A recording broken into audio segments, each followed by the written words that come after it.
আজ আমি তোমাদেরকে বলবো পাইনাপেল নিয়ে। সো পাইনাপেলের কি কি উপকারিতা এবং কেন আমরা ডায়েটে পাইনাপেলটা রাখতে পারি।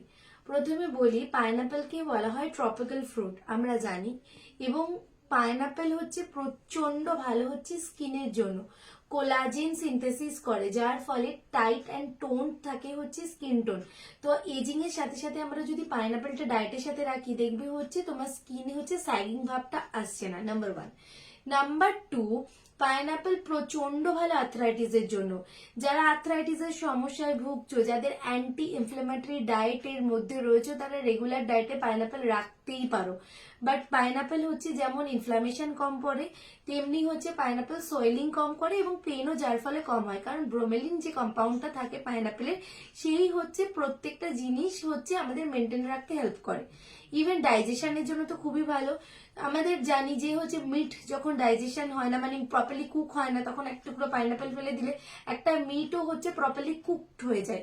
তেমনি হচ্ছে পাইনাপেলের মধ্যে ব্রোমেলিন থাকে বলে আমরা খাবার ডাইজেশন, চিকেন বা হচ্ছে মাটন খাওয়ার পর ধরো 45 মিনিটস পর এক টুকরো বা 2 টুকরো পাইনাপেল যদি খাই, সেটা হচ্ছে আমাদের ডাইজেশনে ভীষণ ভালো হেল্প করে। সো পাইনাপেলের প্রচুর গুণ, তাছাড়া তো ক্যান্সারের অ্যান্টি ক্যান্সার প্রপার্টিজ রয়েইছে। সো আমরা ডায়েটের মধ্যে পাইনাপেল রাখতে পারি। কিন্তু যারা ধরো ডায়াবেটিক, যারা ধরো মেডিকেশনে রয়েছে, তারাও পাইনাপেল রাখতে পারো, বাট মিডিয়াম স্ট্যান্ডার্ড পাইনাপেল খেতে পারো। কিন্তু যারা ধরো ইনসুলিন নিচ্ছ, তাদের না রাখাই ভালো।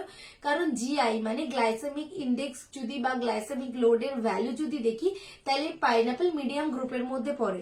সো তখন পাইনাপেল যেহেতু 55 স্কোরের ওপর যায় জিআই স্কোর, তখন পাইনাপেলটা আমি অ্যাভয়েড করব, বলবো যে ডায়াবেটিকদের যাদের রেঞ্জ হাই, তারা পাইনাপেল না খাও। বাট যারা হচ্ছে 110 বা 12, 15 রয়েছে নর্মাল ফাস্টিং লেভেল, দেন তারা 3 to 4 পিস স্মল কোয়ান্টিটিতে উইকলি টুয়াইস রাখতেই পারো।